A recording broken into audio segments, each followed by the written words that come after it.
আমি তোমার দুটো পায়ে পড়ছি। প্লিজ মাস্টার সাহেব, আপনার কাছে আমাদের সকলের অনুরোধ, এই নির্বাচন থেকে আপনি কিছুতেই সরে দাঁড়াবেন না। আপামর জনসাধারণ আপনার পাশে আছে, তারা আপনাকেই ভোট দেবে। প্লিজ অন্তত তাদের মুখ চেয়ে আপনি এই নির্বাচনে লড়ে যান। স্যার, আপনি আমাদের কথাটা একবার ভেবে দেখুন।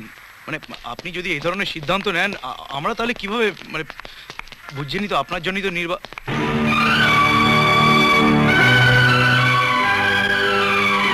মাস্টার সাহেব। শ্বেতা, উনি তোমার বাবা? না আঙ্কেল, এই মুহূর্তে উনি আমার বাবা নন। আমি শুধু একজন সাংবাদিক হিসেবে এই নির্বাচনের প্রার্থী বাদল মাস্টারকে কিছু প্রশ্ন করতে চাই। আচ্ছা মিস্টার বাদল মাস্টার, কেন, কি কারণে আপনি এই নির্বাচন থেকে আপনার নাম প্রত্যাহার করতে চান?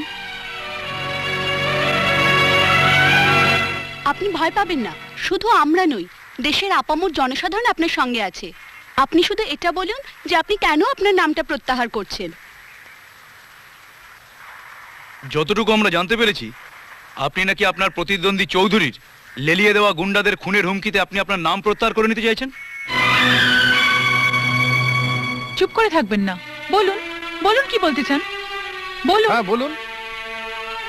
জয় পরাজয়ের কথা না ভেবে আপনি অন্তত সন্ত্রাসের বিরুদ্ধে প্রতিবাদ স্বরূপ এই নির্বাচনে প্রতিদ্বন্দ্বিতা করুন।